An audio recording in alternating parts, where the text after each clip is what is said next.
एक दिन मयंक अपनी तीनों बहनों के लिए गिफ्ट लाया।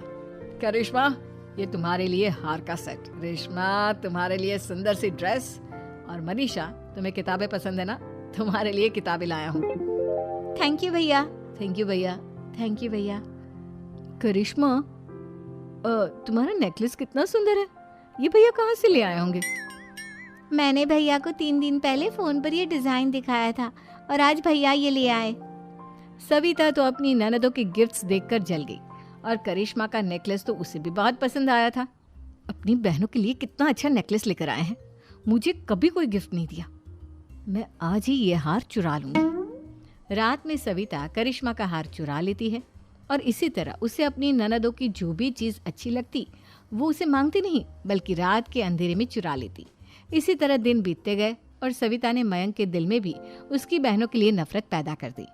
एक दिन मयंक ने करिश्मा और रेशमा के लिए रिश्ता देखा और ये बात उसने घर में सबको बताई। माँ, करिश्मा और रेशमा के लिए बहुत अच्छा रिश्ता आया है, वो लोग कल इन्हें देखने आ रहे हैं, आप और सविता मिलकर सारी तैयारी कर लेना।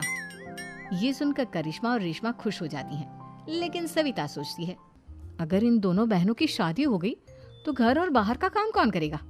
मनीषा तो 1 नंबर की कामचोर है, उससे तो किसी बात की उम्मीद लगाना ही बेकार है, मुझे इस शादी को रोकना होगा। अगले दिन सभी लड़के वालों के स्वागत की तैयारी करने में लगे होते हैं। तभी मयंक अपनी बहनों से आकर कहता है, तैयार हो गई तुम दोनों?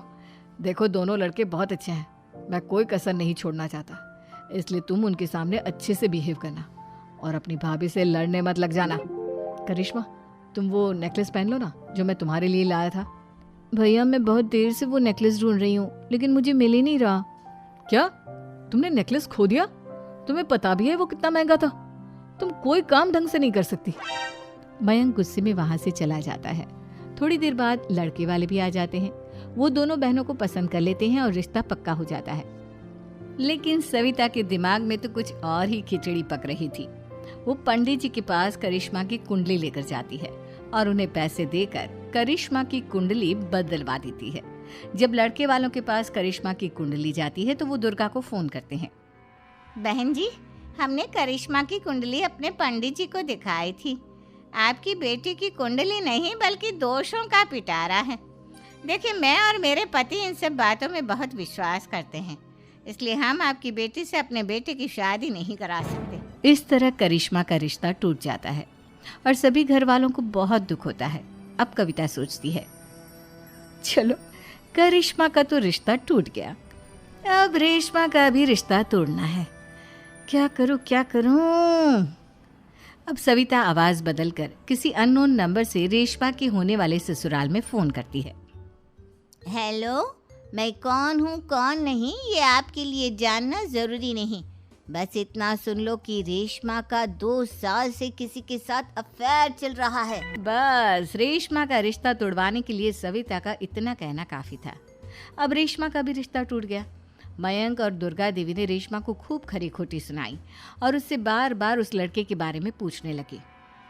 आप दोनों मुझे क्यों परेशान कर रहे हो? अरे कोई लड़का होगा मेरी लाइफ में तो मैं बताऊंगी ना, जब कोई है ही नहीं तो कहाँ से लाऊं मैं कोई लड़का? तो तेरे होने वाले ससुराल वालों को फोन किसने किया था? माँ, मैं नहीं जानती किसने फोन किया था, मैं सच कह रही हूँ। मैं तो पहले ही कह रही थी इसकी लगाम खींच कर रखो, लेकिन मेरी सुनता ही कौन है। आप चुप रहिए भाभी, ये सब आपका ही किया धरा है। अब तीनों बहनों को विश्वास हो जाता है कि ये सब उनकी भाभी ही कर रही है। तीनों बहनें अपनी भाभी को सबक सिखाने के लिए एक वकील कर लेती है और घर में हिस्सा मांगना। देखो भैया, माँ बाप की जायदाद में जितना बेटों का हक होता है उतना ही बेटियों का, इसलिए इस घर के 4 हिस्से होंगे और हमें अपना हिस्सा चाहिए। मैंने तुम्हारे लिए क्या क्या नहीं किया और तुम इस घर में हिस्सा मांग रही हो?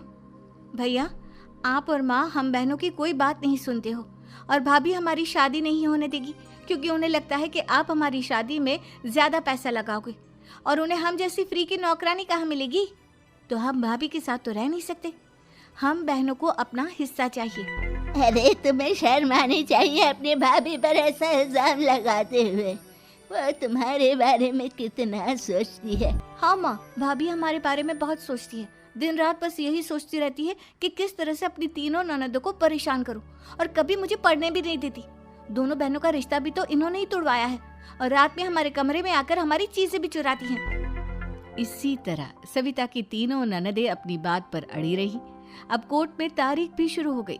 जब सविता को लगा कि उसकी तीनों ननद इतनी आसानी से नहीं मानने वाली, तो उसने अपने पति और सास को सारी सच्चाई बता दी और अपनी तीनों ननद से माफी मांगी।